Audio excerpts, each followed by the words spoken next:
মাত্র 1 কাপ বেসন দিয়ে দোকানের মতো পারফেক্ট এরকম রসালো বুন্দিয়া তৈরি করব। চলুন তাহলে আজকে রেসিপিটা আপনাদের সাথে শেয়ার করি।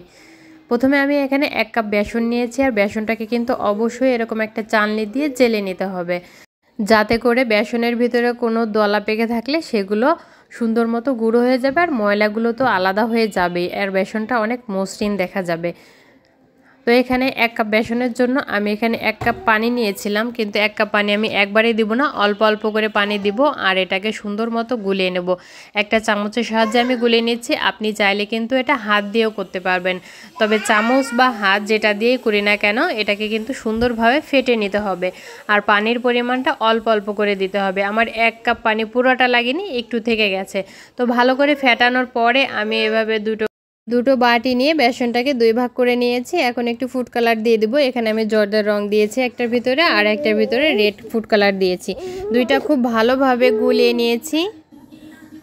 এখন কড়াইতে তেল গরম করতে দিয়েছিলাম। তেলটা গরম হয়ে আসলে তারপর এরকম একটা ছাঁকনির সাহায্যে আমি এইগুলোকে ভেজে নেব। ছাঁকনির উপরে ব্যাটারগুলো দিলে দেখবেন সুন্দর মতো করে ফোঁটা ফোঁটা পড়বে, আর এগুলো ভাজাও হয়ে যাবে। তবে ছাঁকনিটা কিন্তু প্রত্যেকবার ব্যাটার দেওয়ার আগে অবশ্যই পরিষ্কার করে নিতে হবে, তা না হলে কিন্তু এরকম সুন্দর গোল হবে না, অনেকটাই চ্যাপটা হয়ে যাবে। তো একটা ভাজা হয়ে গেছে, তো আমি অন্য কালার যেটা সেটাও ভেজে নিচ্ছি সুন্দরভাবে। আর ঠিক দেখুন এইভাবে করেই ভাজবেন, আর প্রত্যেকবার কিন্তু চামচটা ভালো করে একটু ধুয়ে মুছে পরিষ্কার করে নিয়ে তারপরে আবার দিতে হবে। খুব বেশিক্ষণ সময় ধরে ভাজার দরকার নেই, একটু হালকা ভাজা করে নিলে হবে। যে সবগুলো ভাজা হয়ে গেছে, তারপর আমি এখানে 1 কাপ চিনি নিয়েছি, আর 1 কাপ চিনির সাথে আমি 1 কাপ পানি দিয়েছি, 2টা এলাচ দিয়েছি। আমি একটু শিরা তৈরি করে নেব।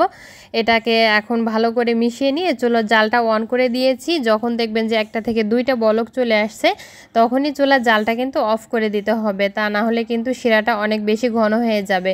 তারপর আমি এখানে দিয়ে দিচ্ছি সেই বুরিন্দাগুলো, আমি যেগুলো আগে থেকে ভেজে রেখেছিলাম। শিরার ভিতরে দিয়ে ভালো করে নাড়াচাড়া করে দিয়ে এটাকে ঢেকে আধা ঘন্টার জন্য রেখে দিতে হবে। তবে এই আধা ঘন্টার ভেতরে কিন্তু আপনাকে এই বুরিন্দাগুলো ভালোভাবে নেড়ে চেড়ে দিতে হবে একটু বারবার। মনে করেন 5 থেকে 10 মিনিট পর পর একটু বুরিন্দাগুলো নেড়ে দিতে হবে।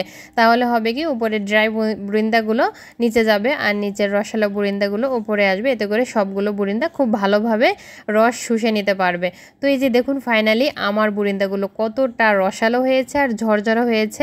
চাইলে কিন্তু এভাবে বুরিন্দা তৈরি করে সারা রমজান মাস খেতে পারবেন। আজকে বিদায় নিচ্ছি, আল্লাহ হাফেজ।